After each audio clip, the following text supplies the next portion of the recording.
Video kali ini akan gue buka dengan kesimpulan pengen punya iPhone baru tapi budget di bawah 10 juta. Langsung aja beli iPhone XR. No debat. Kenapa? Kita akan bahas setelah opening berikut. Sebelum masuk ke videonya, gue mau bilang kalau di channel ini gue upload konten apapun yang gue suka. Mulai dari gadget, kamera, fotografi, dunia kreatif, hingga produktivitas. Jadi kalau kalian suka dengan tipe-tipe konten seperti itu, mungkin bisa pertimbangan untuk subscribe. Dan jangan lupa juga nyalain lonceng notifikasi supaya nggak ketinggalan video-video dari gue. Oke, lanjut. Udah sekitar 2 mingguan gue pakai iPhone XR sebagai daily driver iOS gue menggantikan iPhone 12. Dan gue bisa bilang iPhone XR ini adalah iPhone paling value saat ini yang bisa kalian dapatkan. Jadi buat kalian yang sekarang lagi nyari iPhone, mungkin kepikiran untuk mulai masuk ke ekosistem Apple, silakan lanjut nonton video ini. Oh iya, di video ini gue nggak akan bahas secara detail di semua skenario ya. Gue akan bahas hanya berdasarkan user experience dan perspektif gue aja. Jadi jangan tanya performa gaming, karena gue sama sekali nggak gaming di HP. Oke, pertama kita ngomongin perspektif gue dulu sebagai orang yang pernah pakai iPhone SE 2020 dan iPhone 12. Dan sekarang iPhone XR. Kenapa poin ini penting? Karena ini bisa jadi pertimbangan pada saat akan memilih iPhone di tahun 2021 ini. iPhone XR apa iPhone SE 2020 ya? Sekarang harganya nggak beda jauh tuh. Atau nanggung nggak sih iPhone XR? Mending Xiaomi. Maksud gue mending iPhone yang lebih baru. iPhone 11 atau iPhone 12 series. Tapi kagak cukup budgetnya. Ya kagak cukup mah nggak usah ngomong. Nah, di sinilah iPhone XR terlihat sangat menarik dengan premis produk tampilan iPhone baru dengan harga yang nggak iPhone banget. Nah, itu premis produk yang oke banget. Tampilan iPhone baru, harganya nggak iPhone banget. Oke, kita bahas harga dulu ya. Sejak ada kebijakan menghilangkan charger dari paket pembelian, beberapa produk iPhone seperti iPhone SE 2020, iPhone XR, dan iPhone 11 mengalami price cut. iPhone XR yang gue beli ini ada di harga 7,8 juta. Sedangkan iPhone SE 2020 malah lebih murah, ada di harga 6,7 jutaan. Bayangin, iPhone baru ada di harga di bawah 10 juta. Itu nggak iPhone banget kan? Nah, next kita ngomongin tampilannya. Bohong kalau dibilang beli smartphone apalagi iPhone tapi nggak peduli tampilan. Smartphone itu barang yang most likely paling sering kita liatin. Dan semakin cakep smartphone kita, semakin betah juga kita pakainya. Kalau ngomongin tampilan iPhone secara overall look, gue membaginya menjadi 2 kategori. Look tanpa notch yang ada di iPhone seri lama, ya, dan iPhone SE. Dan iPhone dengan notch yang ada di iPhone seri 10 ke atas. Saat ini iPhone keluaran baru dengan range harga di bawah 10 juta itu pilihannya cuma ada 2, iPhone SE 2020 dan iPhone XR. Dan secara tampilan, kedua iPhone ini sangat berbeda. iPhone SE 2020 dengan tampilan klasik dengan jidat, dagu, dan Touch ID, atau iPhone XR dengan tampilan modern dengan Pony dan Face ID. Nah, menurut gue di sini iPhone XR lebih unggul dari iPhone SE 2020. Tampilannya tetap relevan dengan iPhone yang lebih baru. Again, di sini gue cuma ngomongin tampilan doang ya. Yes, iPhone SE 2020 jeroannya lebih unggul. Yes, Touch ID-nya iPhone SE 2020 lebih berguna dibanding Face ID di masa pandemi. I'll give you that. Tapi secara tampilan, iPhone XR jelas kelihatan lebih quote-unquote baru karena boleh dibilang dari iPhone X ke iPhone 12 series memang gak ada upgrade yang cukup signifikan dalam hal looks atau tampilan. Jadi di harga 7 jutaan dapat iPhone dengan tampilan yang lebih baru layaknya iPhone X, 11, dan 12 series, kalau gue sih yes banget. Feeling di genggaman gimana? Well, datang dari pengguna iPhone 12, gue bisa bilang desain pinggiran mengotak ala iPhone 12 itu memang special dan one of a kind.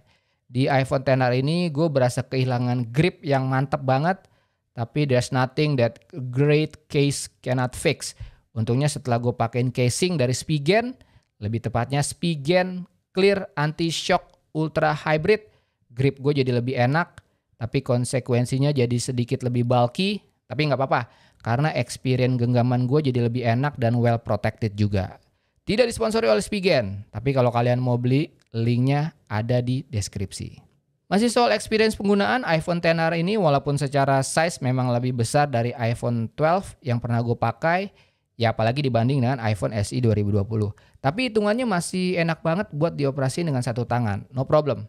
Sekarang kita address beberapa concern gue sebelum memilih iPhone XR ini dan gimana experience-nya setelah pakai. Pertama soal layar. Datang dari iPhone 12 dengan OLED Super Retina XDR, di iPhone XR ini hadir dengan layar IPS. Apakah pengaruh dan kelihatan bedanya? Jelas, kelihatan banget. iPhone XR brightness-nya terlihat lebih redup dibanding iPhone 12. Tapi itu hanya gue rasakan sekitar ya sehari 2 hari pakai. Setelah itu gue udah terbiasa dengan kualitas layarnya iPhone XR yang menurut gue hitungannya udah bagus banget sih walaupun masih IPS. Dan menurut gue kalau kalian belum pernah ngerasain layarnya iPhone 12, kalian gak bakal tahu bedanya juga. Yang pasti layar iPhone XR ini udah lebih dari cukup banget buat konsumsi media seperti nonton YouTube atau streaming. Apalagi kalau cuman sosial mediaan, dijamin aman, aman banget. Concern kedua soal baterai. Jujur, setiap mau jadiin iPhone sebagai daily driver, gue selalu concern soal baterainya karena mindset gue masih melihat jumlah milliamp hour sebagai tolak ukur. Bayangin, kapasitas baterai cuma 2800-an mAh. Kalau ini device Android, ini pasti udah dibully abis-abisan gak tahu kayak apa deh. Tapi dengan menggunakan iPhone, gue belajar bahwa gak penting kapasitas baterainya sebesar apa. Yang penting adalah efisiensi menggunakan dayanya. Di iPhone XR ini pun gue happy banget dengan performa baterainya karena bisa tahan seharian. Jam 7 cabut baterai, jam 10 malam masih tersisa sekitar 19% dengan screen time sebesar 5 jam, bahkan kadang-kadang jauh di atas 5 jam.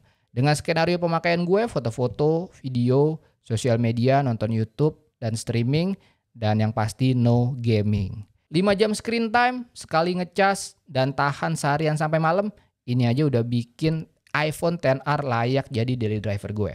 Oke, next kita obrolin soal performa kameranya. Untuk hal ini gue nggak akan mereview seperti biasanya karena kita udah tau lah kualitas kamera iPhone seperti apa. Kualitas hasil foto tajam, warnanya natural, videonya stabil, Insta Stories-nya bagus. Yes, semua itu bisa kalian dapatkan di iPhone XR ini. Bahkan pertanyaan apakah kamera iPhone XR masih layak di 2021 ini akan sangat mudah gue jawab dengan masih layak banget.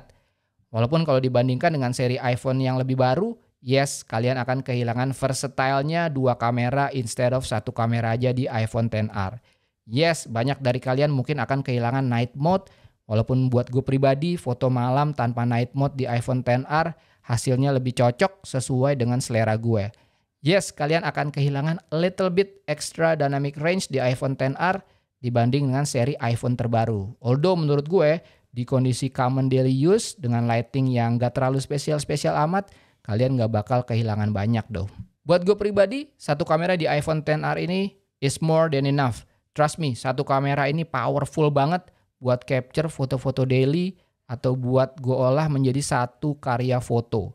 Kemampuannya menangkap detail-detail pada lighting, tekstur, dan warna bisa jadi quote-unquote modal yang cukup banget buat kalian olah lagi di aplikasi-aplikasi editing. Apalagi dengan dukungan aplikasi third party seperti Helllight yang bisa memaksimalkan kamera iPhone XR ini. Gue jamin, ini iPhone yang enak banget buat diajak berkarya, baik berupa foto ataupun video. Kesimpulan, kalau kalian punya duit maksimal 8 juta rupiah dan lagi nyari smartphone dengan performa terbaik di semua aspek, atau mungkin kalian lagi mencari device pertama kalian untuk memulai perjalanan kalian memasuki ekosistem Apple. Nah, iPhone XR ini bisa jadi salah satu pilihan terbaik di 2021 ini.